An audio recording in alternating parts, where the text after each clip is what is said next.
Quand les condamnés dictent le calendrier judiciaire, est-ce qu'on se dirige vers une justice à la carte? Éric Ciotti annonce que son groupe déposera au mois de juin une proposition de loi pour supprimer la mesure d'exécution provisoire pour les peines d'inéligibilité. À l'origine de cette mesure, la condamnation récente de Marine Le Pen par les juges suite à des faits avérés sur les emplois fictifs de certains membres du RN au sein du Parlement européen. Je vous laisse écouter ce court passage de Ciotti où il apporte son soutien à la présidente RN. Et aujourd'hui, la candidate donnée gagnant par tous les sondages pour l'élection présidentielle de 2027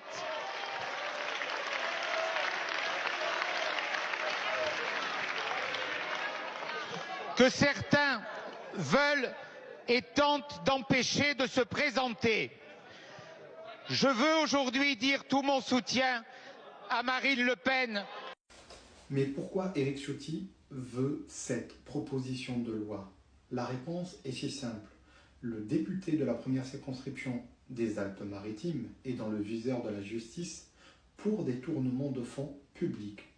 Le parquet de Nice a confirmé le 17 juin l'ouverture d'une enquête préliminaire pour détournement de fonds publics. Ce qu'on lui reproche, c'est l'utilisation des cartes de parking de la ville de Nice pour stationner gratuitement lors des échéances électorales.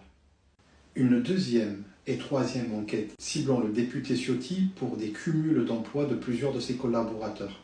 Caroline Magne, sa compagne, est mise en cause dans l'une de ces enquêtes pour des cumuls d'emplois entre le CG, Conseil Général, la mairie de Nice et d'autres communes des Alpes-Maritimes.